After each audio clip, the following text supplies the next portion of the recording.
I got home early on a Thursday.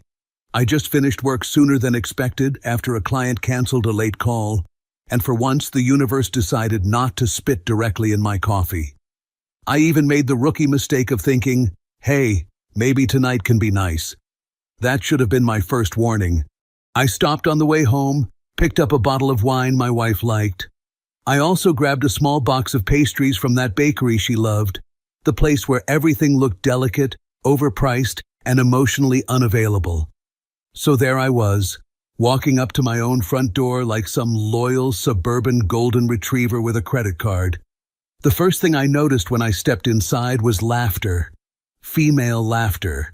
Walked into the living room and found my wife, Dana, sitting on the couch with her sister Chloe and two of their friends, Melissa and Brianna. There was wine on the coffee table, half-empty glasses, a bowl of crackers, some little cheese plate situation that looked like it had been assembled by someone who says charcuterie without embarrassment, and my laptop sitting open on the table. That caught my eye, not because I was hiding state secrets on it. My browser history was mostly work tabs, articles I pretended I would read later, and searches like, why does the dryer make a noise like a dying raccoon? Still, it was my laptop. Dana looked up first. For half a second, I saw it. Surprise. Real surprise. Not, oh hey, you're home surprise. More like, why are you here right now? Then it vanished under a smile. Oh, she said, lifting her glass. You're home early. No, I said, setting the wine and pastries on the counter. I'm actually a very convincing hallucination. Don't get up. Melissa laughed. Brianna smiled politely. Chloe looked me up and down the way a judge might inspect a defendant who showed up wearing the wrong tie. Dana stood and gave me a quick kiss that felt more procedural than affectionate, like signing for a package. We're just having a girls' night, she said. Clearly, I said. I can tell by the amount of judgment in the air. It's thicker than the cheese. Chloe smirked. Relax. We're not plotting your downfall. Then you ladies are wasting a beautiful evening. That got a real laugh out of Melissa. Even Dana smiled at that. She always liked it when I was funny in ways that made other people think I was easygoing. What she didn't like was when I used the same sense of humor like a knife instead of a party trick. I nodded toward the laptop. You using that? Dana waved a hand. Just for music and looking something up. Good, I said. Because if I find 23 new tabs open about signs you married the wrong person, I'm going to feel very personally attacked. Brianna snorted into her glass. Dana gave me that look wives perfect over time. Half affection, half warning. You're in a mood. I'm married. That's not a mood. That's a long-term condition. More laughter. Easy. Harmless. Domestic. The kind of scene that would look perfectly normal from outside the window. I said I'd stay out of their way and took my stuff down the hall toward my office. Technically, it was a home office. Realistically, it was the room where I paid bills, answered emails, and occasionally sat in silence. I closed the door most of the way, but not completely. Through the wall, I could still hear their voices, softened by distance but clear enough to follow the rhythm of the conversation. I put my keys down, loosened my tie, sat at the desk, and opened a spreadsheet from work. That lasted maybe 2 minutes. Then Chloe said, loudly enough to cut through the wall, No, I'm serious. Let's do it properly. Someone laughed. Melissa said, Oh my God, are we really doing this? Dana answered, Do what? Chloe, in the tone of a woman who has never once improved a situation in her life. Rate them. Silence for a beat. Then Brianna said, That is so evil. Exactly, Chloe replied. That's why it'll be fun. I stopped touching the keyboard. There are certain tones people use that make the hair on the back of your neck stand up. A cop walking toward your car. A doctor starting a sentence with, well. A woman with 2 glasses of wine saying, Let's be honest for once. Dana laughed. Not nervous laughter. Not, oh stop, you're terrible laughter. Interested laughter. What? Like actually score our husbands? She said. Yes, Chloe said. But honestly, not fake nice wife honesty, real honesty. Melissa chimed in. This sounds like something we should absolutely not do. Which means we're doing it, Chloe said. I leaned back slowly in my chair. Now, a better man might have put on headphones, minded his business, and preserved his peace. I am not a better man. I am, at my core, a curious man. Curiosity built civilization, destroyed empires, and made me once eat gas station sushi. It was now leading me toward a conversation I already knew I would regret hearing. Dana said, "Okay, fine. But if this gets out, I'm denying all of it." "Please," Chloe said. "This is a sacred female tribunal." "That sounds illegal," Brianna muttered. "You'll survive," Chloe said. "Open a spreadsheet." There was a pause, keyboard clicks, and just like that, apparently, my marriage was now being processed like quarterly sales data.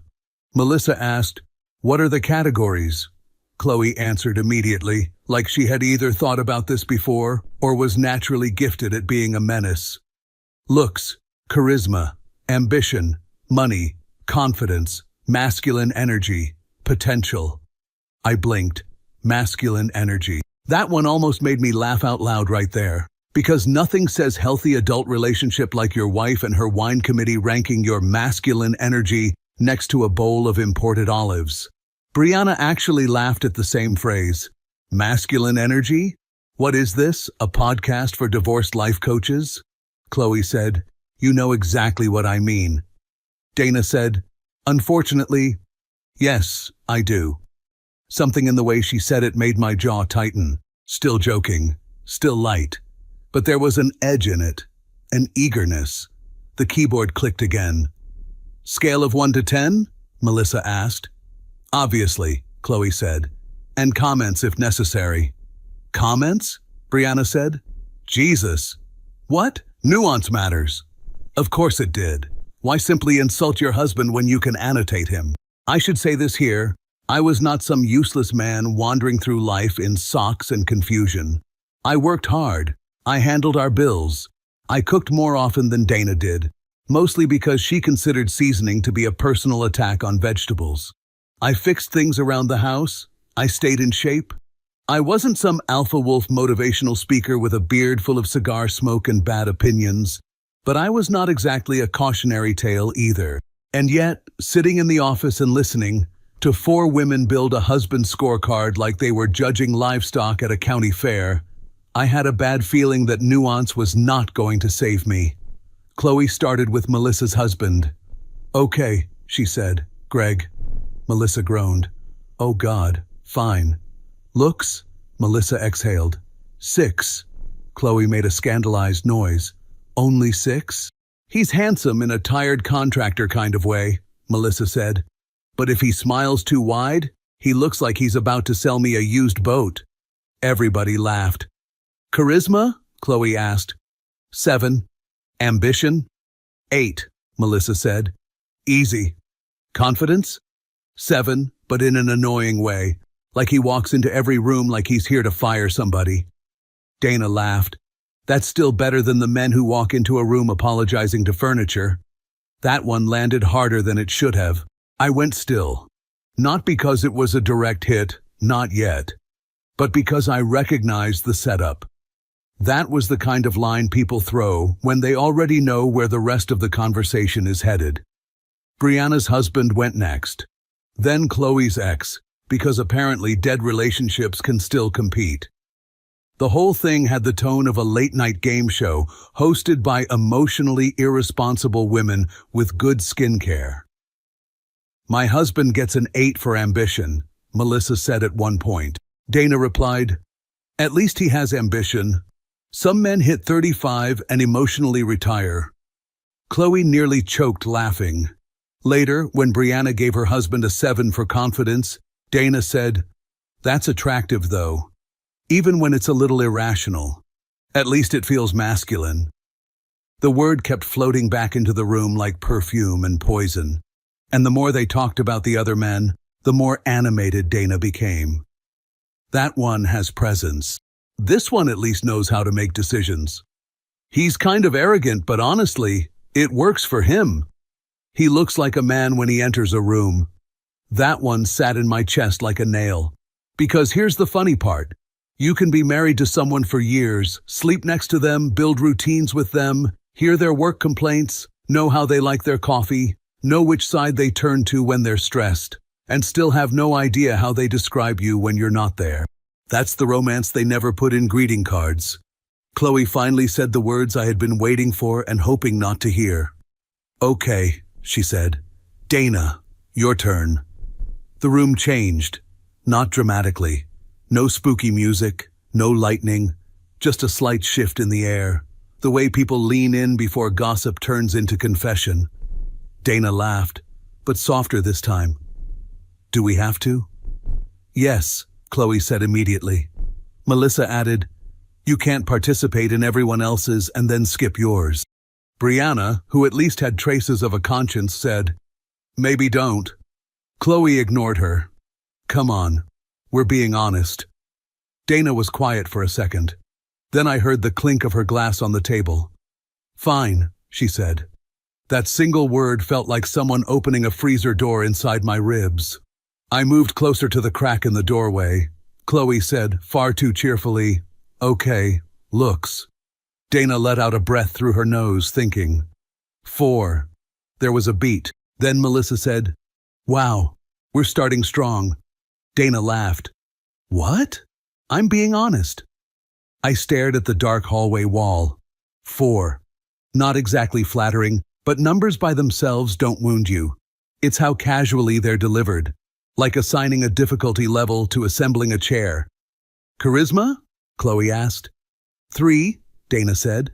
This time Chloe actually laughed. Brianna murmured, "Dana." "What?" Dana said. "You said honest?" "Ambition?" Chloe pressed. 3, "Money?" 5, "I'm being generous." The room laughed, and that one almost impressed me. Not because it was clever, because it was efficient. One sentence, and suddenly every late night, every handled emergency, every quiet sacrifice, every practical thing I'd done to keep our life stable got translated into 5, generous, efficient cruelty, a domestic specialty. "Confidence?" Chloe asked. Dana did not even pause. 2. That was the first one that made me smile. Not from amusement, from clarity. Because if there is one thing I have learned about people, it is this. The moment someone confidently gives you a 2 in confidence, irony is no longer just a literary concept. Then Chloe asked, "Masculine energy?" Melissa burst out laughing before Dana even answered. Dana laughed too. 2. Potential? Chloe asked. Dana took a second for that one. I heard her swirl her wine. 3. Chloe made some dramatic clicking sound with her tongue, like a disappointed talent scout. I should have been furious right then. Maybe shout, maybe walk in, maybe slam the laptop shut and ask if they wanted to rate my blood pressure too. But I wasn't furious. Not yet. I was focused. Because humiliation is loud when it happens to weak men. When it happens to proud men, it gets very, very quiet. And then Melissa said, "He's not bad though. He's convenient," Chloe offered. Dana laughed. Then she said it. "He's good," she said. "Just, there's no spark." The room hummed in agreement. No spark. That beautiful little phrase women use when they want the moral elegance of disappointment without the ugliness of admitting contempt. No spark. Like I was a damp fireplace, a sedan, a tax return. Chloe said, "Safe option." Brianna muttered, "That's harsh." Chloe went on, "No, that's accurate." And then Melissa, God bless her wine-soaked honesty, added, "He does seem comfortable." Dana gave a small laugh. "Exactly," she said. "Comfortable." That word did more damage than the numbers, because comfortable is what you call shoes, a couch, a neighborhood restaurant, not the man you married. I stood there in silence, one hand on the doorknob, listening to my wife summarize me like a cardigan with a checking account. And the worst part? She sounded relieved, like she had finally found the language for something she'd already been feeling for years. And just when I thought the performance was over, Chloe clapped her hands lightly and said, "Wait, What's the total? Of course there was a total. Why humiliate someone qualitatively when you can quantify it and give it a leaderboard? Keyboard clicks again. Someone leaned closer. The tribunal reconvened. Okay, Chloe said. Let's see. Yeah. She let the silence hang, enjoying it. Lowest overall. Melissa made a half gasp, half laugh. Brianna didn't say anything. Dana exhaled through her nose like she'd expected it. Hey, she said, lifting her shoulders slightly. At least he's reliable. Chloe snorted. Reliable is what you say about Wi-Fi. Melissa added, or a dishwasher. They laughed. Dana didn't stop them. She actually smiled. Reliable is good, she said. And that was the moment I understood something important. Not about them, about us. They weren't being cruel on purpose. They weren't trying to hurt me. That would almost have been better, because deliberate cruelty can be confronted.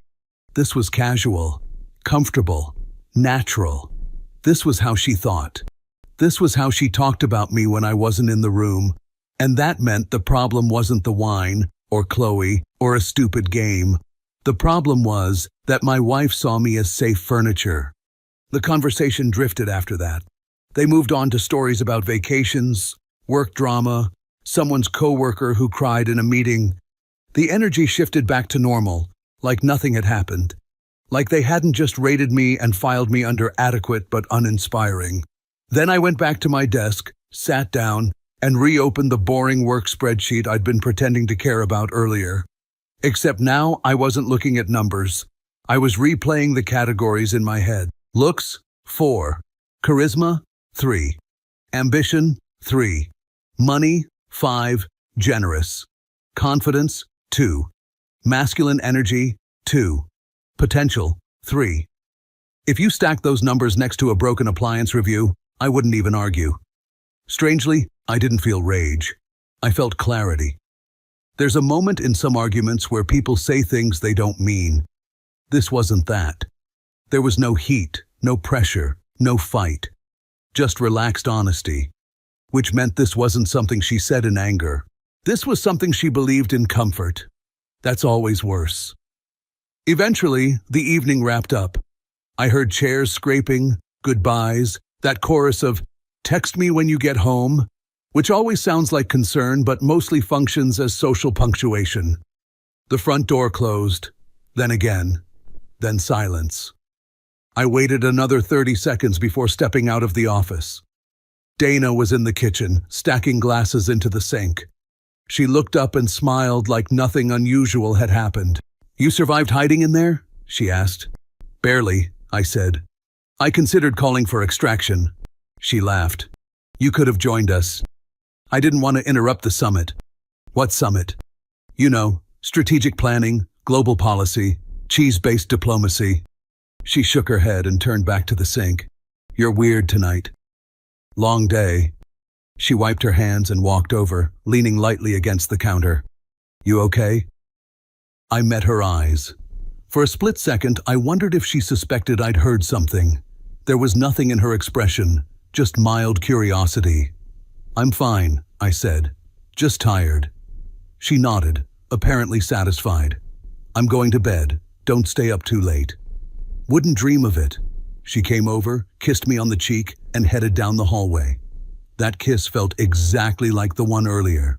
Procedural, like we were both maintaining something neither of us had formally agreed to keep. I stood in the kitchen for a minute after she disappeared. The wine bottle I'd brought sat unopened on the counter. The pastries were still in the box, untouched. I opened it, took one, and ate it standing there. It tasted good, which felt mildly insulting. I cleaned up the rest of the glasses, turned off the lights, and went to bed later than usual. Dana was already asleep, turned away from me, breathing evenly. I lay there staring at the ceiling, not spiraling, not planning revenge, just rearranging things internally. It's funny how quickly perspective shifts. The same ceiling I'd looked at 1,000 times suddenly felt different, like I was lying in someone else's room. Eventually, I slept. The next morning, Dana left early for work. Quick coffee, quick goodbye, quick, See you tonight. Everything normal, efficient, comfortable. After the door closed, I stood in the living room for a moment. The laptop was still on the coffee table, closed. I walked over slowly, like it might explode. Again, not because I expected anything dramatic, but because I already knew what I was going to find. I opened it. The desktop was exactly how I'd left it. Same folders, same icons, same background photo from a vacation where we both looked happier than we probably were. I opened the recent files list. There it was. Husband rating XLSX, no subtlety, no irony, just a clean, efficient label. I clicked it. The spreadsheet opened instantly. 4 names across the top, rows for each category, numbers filled in, conditional formatting highlighting the totals. Someone had even color-coded the highest scores in green, because nothing says healthy marriage like Excel-based humiliation with visual aids. I scrolled down to my row. The numbers matched exactly what I'd heard. Looks, 4 charisma, 3 ambition, 3 money, 5 confidence, 2 masculine energy, 2 potential, 3 total, lowest. But there was also a column labeled Notes. I hovered for a second before reading it. Reliable, calm, good partner, but lacks drive. Low presence. Low presence. I actually laughed. Not loudly. Just a short, dry exhale. Low presence. I lived in the same house, paid the same bills, slept in the same bed, fixed the same leaking sink, but apparently, in the metaphysical sense, I was basically a ghost with a checking account. I took a screenshot, saved it, then I printed the entire sheet. The printer whirred loudly in the quiet house, sounding almost theatrical. When the page slid out, I picked it up and looked at it again.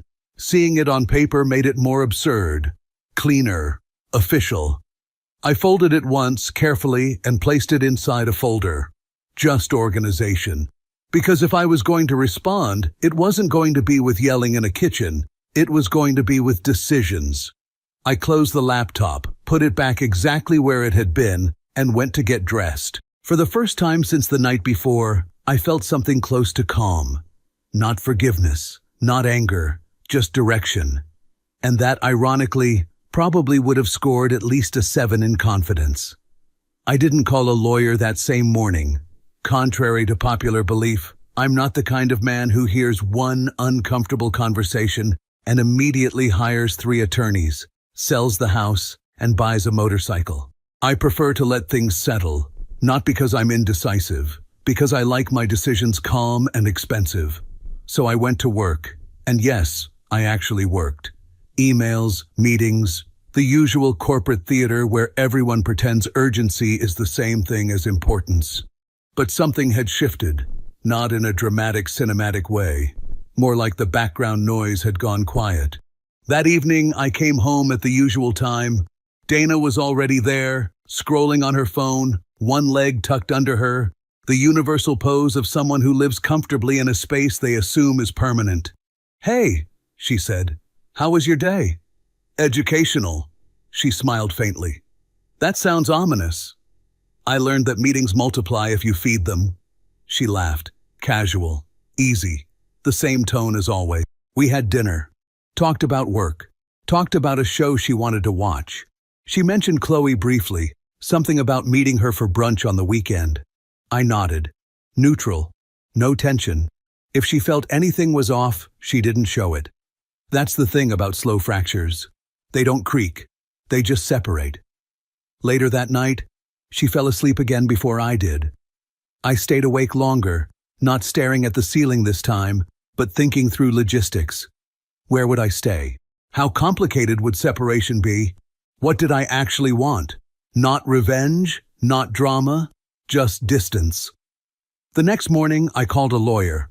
I stepped outside during a break, found a quiet bench, and dialed the number Mark had once given me after his own divorce. The lawyer's assistant answered, efficient and polite. Within 10 minutes, I had a consultation scheduled for the next afternoon. No thunder, no music, just a calendar entry. When I hung up, I felt oddly lighter, not happy, but aligned. Like my internal compass had finally stopped spinning. The consultation itself was almost disappointingly normal.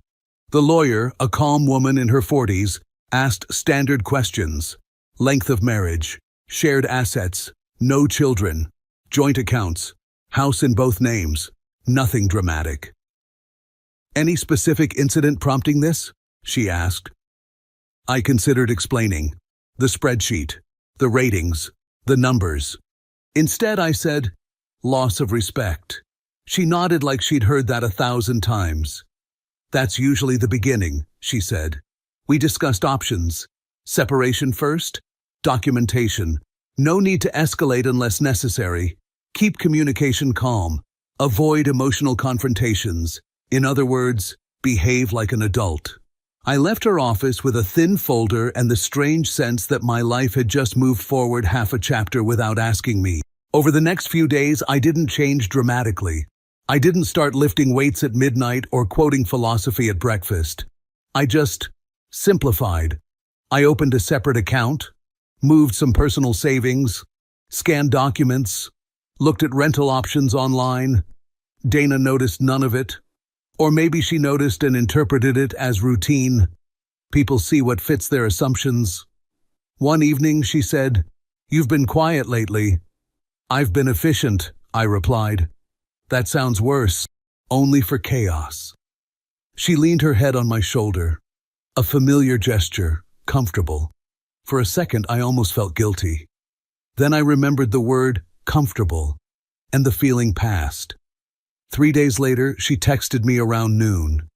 "Thinking of inviting everyone again Friday. You okay with that?"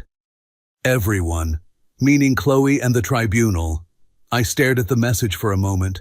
Then I typed, "Sure, short, neutral, no resistance." If she thought that meant I had forgotten, she was about to learn the difference between quiet and passive. Friday evening came.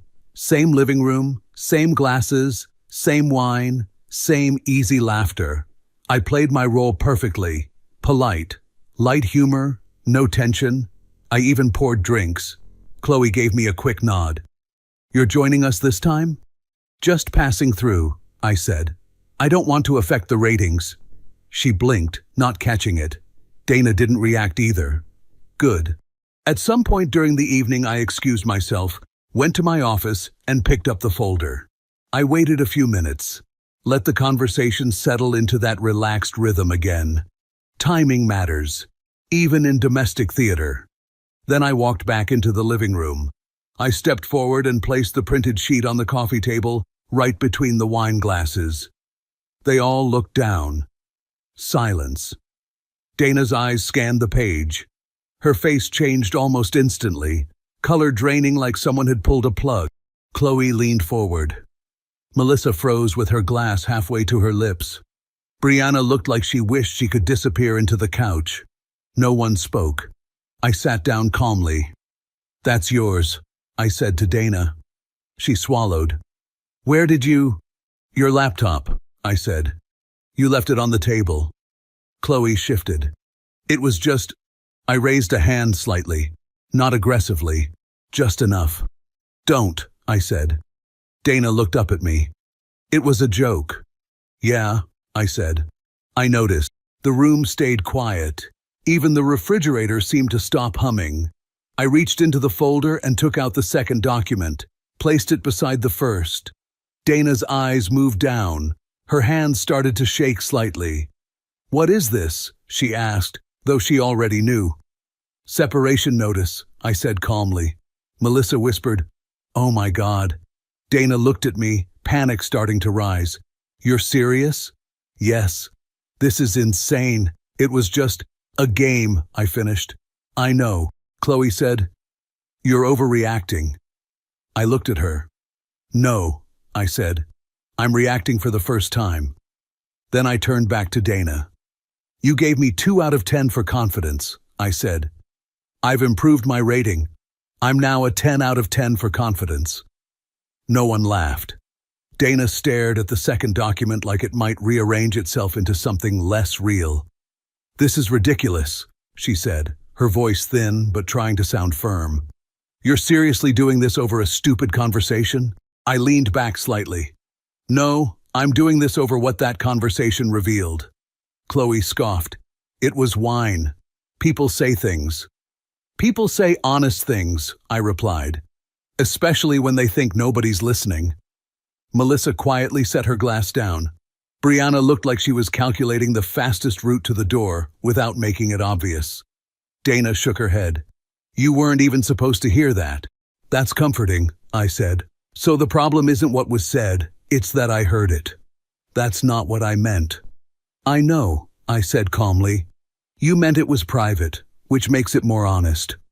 She pressed her lips together. We were joking. You gave me numbers, I said.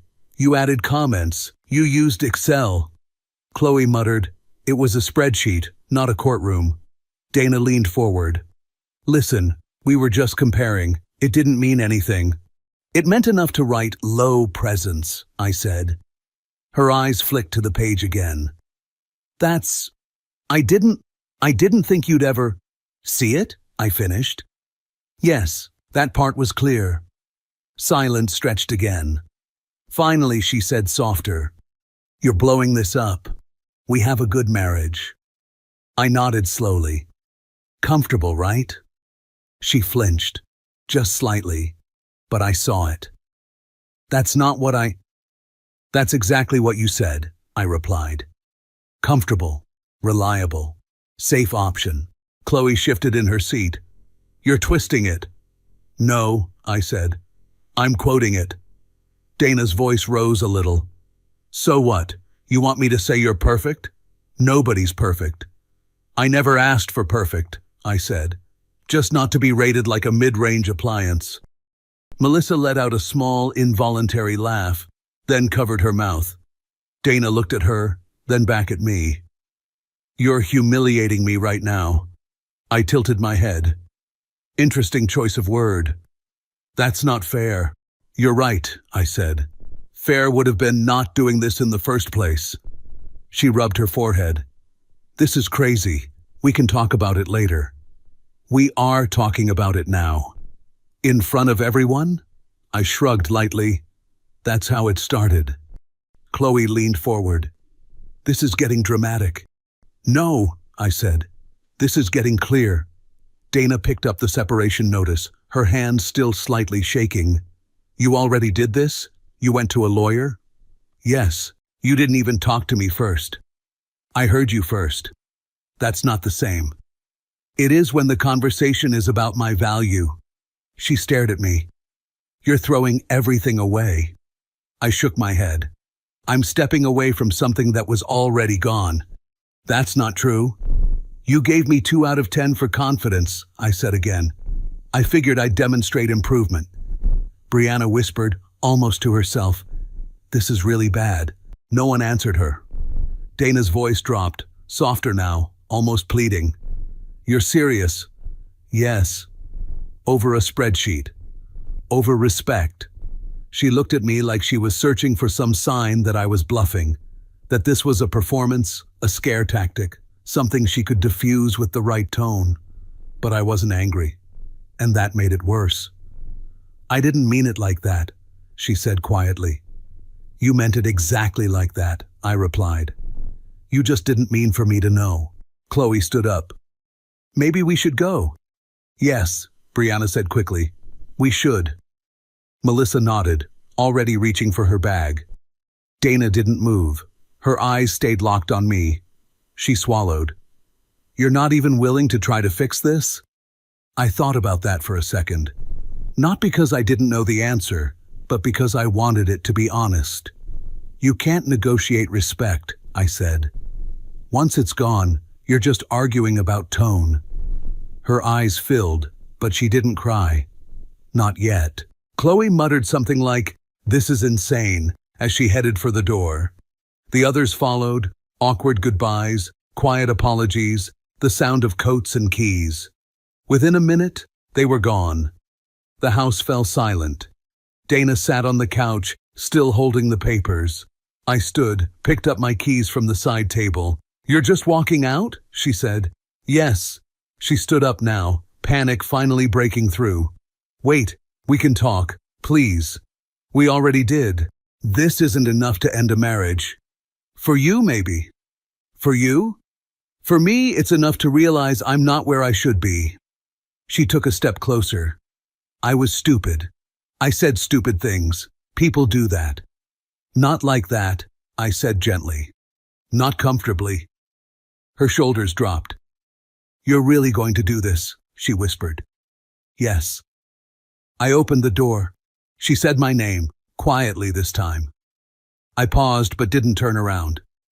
I'm sorry, she said.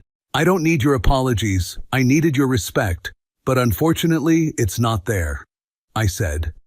Then I stepped outside and closed the door behind me. I walked to my car, got in, and sat there for a moment, hands on the wheel. My phone buzzed before I even started the engine. Dana. I let it ring. Then a message appeared. Please don't do this. Another one. We can fix it. Another. I didn't mean it. I looked at the screen for a second, then typed a reply. Rating closed. I sent it, placed the phone face down on the passenger seat, and finally turned the key. For the first time in a long while, the silence didn't feel empty. It felt earned. A few months later, life stopped feeling like something I was temporarily borrowing. The rental apartment turned into a place I actually chose. I replaced the generic wall art with a couple of photos from trips I'd taken alone. I bought a decent coffee machine. Nothing dramatic, just small decisions that were mine and didn't require a silent committee vote. Work improved too. I spoke more directly in meetings. I said no when something didn't make sense. Strangely enough, people didn't collapse in horror. They just adjusted. One of my managers even said, "You've become more decisive lately." I didn't tell him I'd simply stopped trying to be convenient. Dana and I handled the formalities quietly. No courtroom drama, no theatrical accusations, just paperwork, schedules, signatures. Once, while we were signing the final documents, she looked at me and said, "I still can't believe how something so small changed everything." I answered, "It wasn't small." We stayed polite. Not friends, but not enemies. Occasionally she'd ask how I was doing, and I'd answer honestly but briefly. Over time, even that faded. Lives diverged the way roads do, slowly, without anyone announcing the turn. About 6 months after I moved out, I ran into Chloe at a grocery store. She froze for a second like she'd been caught shoplifting. "Hey," she said awkwardly. "Hey. I didn't expect to see you." "I shop for food," I replied. "It's a controversial lifestyle choice." She laughed nervously. "Dana told me you're doing well." "I am." She hesitated. She regrets that night. I'm sure she does. There wasn't much else to say. We exchanged polite nods and went our separate ways, both relieved. The biggest change, oddly enough, was internal. The noise of constantly trying to be the safe option disappeared. I wasn't performing stability anymore. I was just living. If someone had asked me back then whether I'd won, I wouldn't have said yes. This wasn't a victory. It was a correction. I lost a comfortable life, a shared routine, and the illusion that comfort equals respect. In return, I got something quieter. Clarity, space, self-respect, and the odd realization that being rated low in someone else's spreadsheet doesn't actually define you, unless you decide to stay in the cell. If you felt this story hit hard, drop a like, subscribe for more, and share your thoughts in the comments. Your support keeps Steelheart beating.